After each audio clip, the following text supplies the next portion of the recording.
S'il y a bien quelque chose qui est important sur un vélo, c'est le freinage. Dans cette vidéo, nous allons apprendre à changer ses plaquettes de frein. Cette vidéo sera divisée en 4 étapes. Tout d'abord, de quels outils nous aurons besoin pour réaliser ce tuto, la vérification de l'usure des plaquettes de frein, le changement des plaquettes de frein si besoin, et enfin, le rodage de ces dernières. Je tiens à préciser que dans cette vidéo, nous allons réaliser le changement sur des freins SRAM G2R. Ça n'a pas de réelle importance selon les freins que vous avez pour les étapes qu'on va suivre dans cette vidéo. Étape 1, l'outillage que l'on va avoir besoin. Tout d'abord, une clé Allen de 6 mm qui va permettre de démonter les axes des roues du vélo. Certains vélos sont équipés en axe Quick Release. Dans ce cas-là, cet outil ne sera pas nécessaire.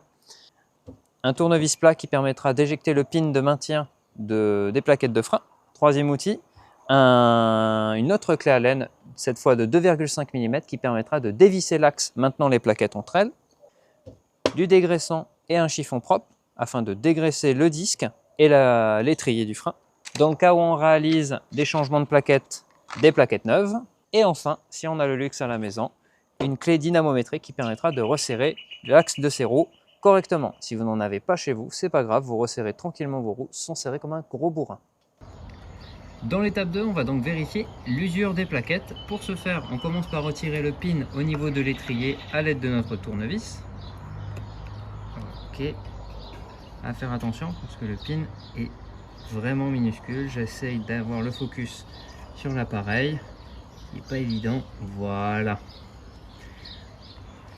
Une fois le pin enlevé, on va enlever l'axe qui retient les plaquettes à l'aide de notre clé Allen de 2,5 mm.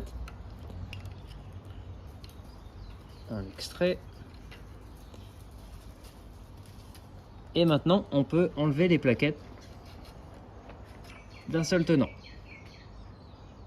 Les plaquettes sont complètement usées. Alors justement, comment déterminer que les plaquettes de frein sont usées? On n'a plus de garniture, que ce soit du côté gauche ou droite. Et pour les plaquettes de frein de vélo, on peut mesurer l'épaisseur avec un pied à coulisse. Donc normalement, l'épaisseur de la plaquette avec le pin en métal est censé faire 3 mm chez SRAM. Chaque marque a sa propre mesure. Ou on peut tout simplement regarder l'épaisseur globale et on voit que la garniture ne dépasse plus. Comme on l'a vu, les plaquettes de frein sont mortes, donc on va réaliser le changement de plaquette. Donc pour commencer, on va d'abord retirer la roue. Clé Allen de 6 mm, on desserre, on maintient sa roue pour pas qu'elle tombe, on retire l'axe, qui est un peu coincé, hop, et on fait tomber la roue. La roue est maintenant enlevée du vélo, on va en profiter pour dégraisser le disque et s'assurer qu'il n'y ait plus de traces de résidus, que ce soit des résidus d'huile, de poussière ou toute autre chose qui viendrait interférer avec les plaquettes de frein. Donc là, on utilise un petit dégraissant, un chiffon propre et on vient nettoyer son disque. On s'assure également que nos mains ne soient pas remplies de graisse ou tout autre résidu, parce que ça n'aurait aucune efficacité. Voilà. Comme on dit dans le domaine, c'est pas un avion. Au niveau de l'étrier, on va s'intéresser aux pistons. On peut voir ici qu'ils sont sortis malgré le fait que les plaquettes ne soient plus là. C'est dû au fait que la garniture s'épuise au fur et à mesure du temps et que les pistons, pour assurer le freinage, sortent de plus en plus. Pour ce faire, on va réinstaller les anciennes plaquettes.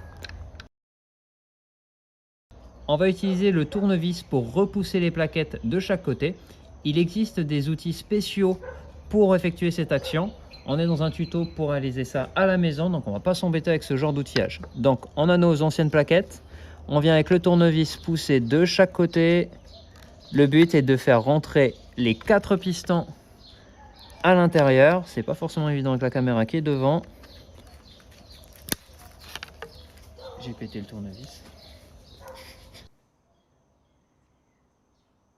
On reprend donc l'étape avec un vrai tournevis, mon tournevis KS. Et on va continuer de pousser les pistons autant qu'on peut.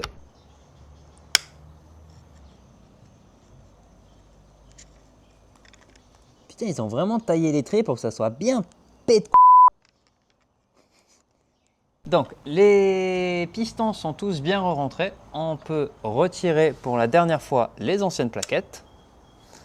On voit bien qu'elles ont été marquées par le tournevis.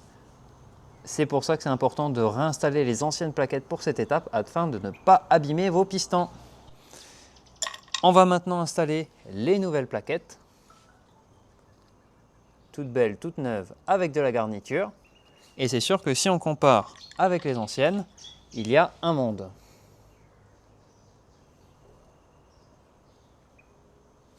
On réinstalle le pin, on prend les deux plaquettes neuves. Je vais me placer derrière le vélo.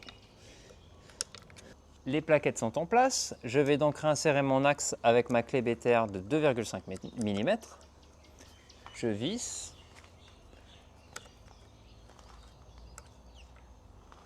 On visse au contact plus un quart à peu près.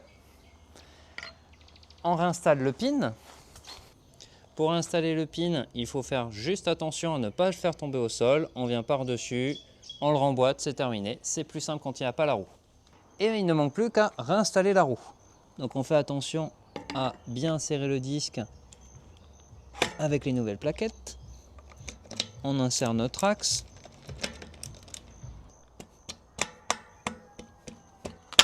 Ok.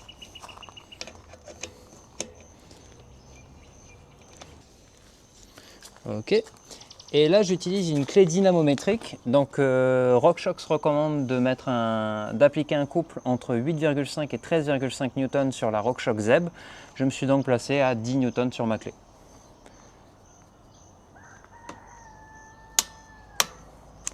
Et voilà, on a donc changé les plaquettes de frein sur notre vélo, mais ce n'est pas pour autant qu'il faut aller rouler de suite avec ces nouvelles plaquettes. L'étape la plus importante, c'est maintenant de les roder, donc dans un endroit sûr où on va pouvoir avoir de l'espace et se concentrer sur qu'est-ce que l'on fait. Sur ce vélo, on a changé les plaquettes avant, donc la procédure ne va concerner que le frein avant. L'intérêt avec ces nouvelles plaquettes, c'est de déposer une certaine quantité de garniture sur le disque afin de favoriser une adhérence maximum entre les plaquettes et le disque. Si vous vous lancez sur une piste avec des plaquettes neuves non rodées, vous allez vous vautrer au premier virage. Donc prenez le temps de faire ça correctement. Chaque marque possède un type de rodage spécifique avec des freinages de basse vitesse vers l'arrêt complet et de haute vitesse vers une moyenne vitesse. Le nombre de fois va dépendre du modèle de frein que vous avez équipé sur votre vélo. Donc prenez le temps de faire ça correctement et ensuite vous pourrez vous amuser sur un bike park. Et voilà, vous savez maintenant comment vérifier vos plaquettes de frein et les changer en toute sécurité à la maison. Il ne manque plus qu'à les rouler et montrer cette vidéo à votre ami qui ne sait jamais comment entretenir son vélo soi-même. Si cette vidéo vous a plu, n'hésitez pas à liker, partager, commenter et vous abonner sur la chaîne Nova Expedition. On se retrouve très bientôt pour une nouvelle vidéo.